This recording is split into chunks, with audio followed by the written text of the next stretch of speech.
जय हिंद साथियों।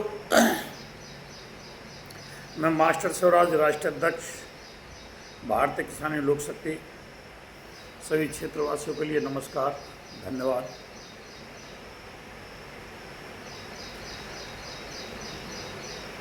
आने वाले स्वतंत्रता दिवस की सभी को हार्दिक शुभकामनाएं। शिवरात्रि महाशिवरात्रि की शुभकामनाएं। साथियों,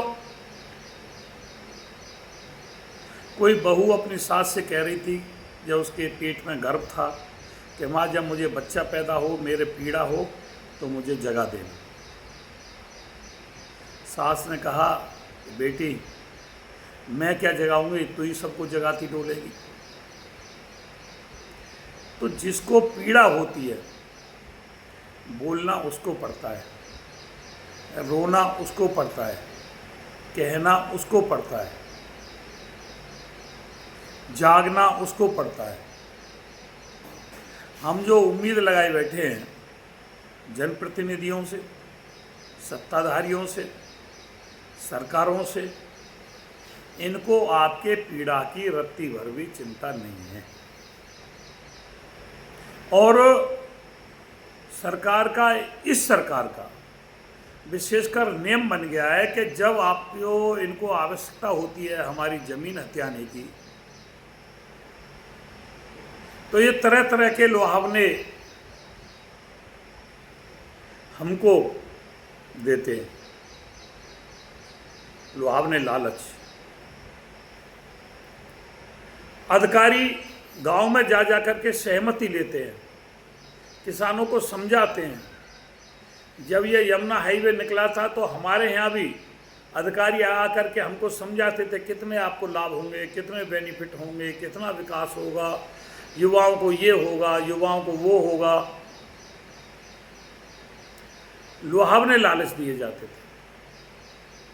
लेकिन जब हमने आंदोलन किया जगनपुर पर बैठ करके और जगनपुर से लेकर के गोपालगढ़ तक का जब हाईवे रोक दिया गया, काम रोक दिया गया, तो माननीय श्रवण कुमार जी ने अपने जो उस समय के मौजूदा जिलाधिकारी थे 2008 में, उन्होंने समझौता किया कि भाई आपको 800 रुपया मुआवजा और 7% आवासीय प्लॉट दिया जाएगा। 2013 को अतिरिक्त मुआवजा और हो गया, ये 515, 17, 18, 518 वर्ग मीटर जो भी देते हैं 800 रुपये पर।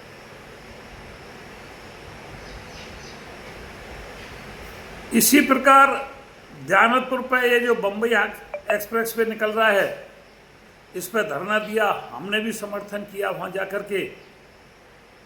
तो उप जिलाधिकारी उस समय के मौजूदा अभय सिंह और जिलाधिकारी मनीष वर्मा, उन्होंने भी वार्ता बुला करके ये कहा कि आपकी बात विस्तार पूर्वक आज हमारी समझ में आई है, हम आपका पूरा शासन प्रशासन को लिख करके 300 रुपया प्रति मीटर वर्ग मीटर आपको दिलाएंगे। लेकिन ना तो यहाँ अब अभय सिंह है और ना यहाँ अब मनीष कुमार डी है, वो तो कह के चले गए। ना यहाँ श्रवण कुमार है, वो भी रिटायर हो गए। अब जो इस समय के अधिकारी हैं वो उस समय के अधिकारियों की हुई जवान को बिल्कुल भी मानने को तैयार नहीं है। उन्होंने जो वादे किए कि भाई कर गए होंगे, हमें क्या पता, हम नहीं जानते क्या वादे किए उन्होंने। अगर हमारे पास कोई लिखित दस्तावेज है तो उसको भी वो मानने को तैयार नहीं है। यमुना एक्सप्रेसवे का आवासीय प्लाट देने को तैयार नहीं है, एयरपोर्ट के युवाओं को रोजगार देने को तैयार नहीं है। 2013 में आबादी नियमावली बनी, उसके अनुसार आबादियों का निस्तारण करने को तैयार नहीं है।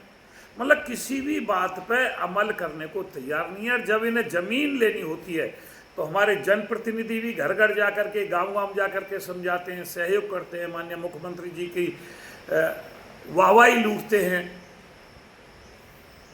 और भैया जब पीड़ा हमको होती है तो सब चादर तान के सो जाते हैं। इसलिए जागिए, जैसे दयानपुर का किसान जागा है। सोनभद्र में 16 महीने से चकबंदी की समस्याओं को लेकर के वहाँ धरना चल रहा है, वो किसान हटे ही नहीं है, चाहे उनकी सुनवाई हो या ना हो। तो जब तक जगनपुर से लेके गोपालगढ़ तक का प्रत्येक गांव का किसान जगेगा नहीं, अपनी पीड़ा कहेगा नहीं, इनके कान पर जू नहीं रहेंगे। कि धन्यवाद। अगर मेरी बात समझ में आया तो शेयर अवश्य करना। जय हिंद, जय भारत।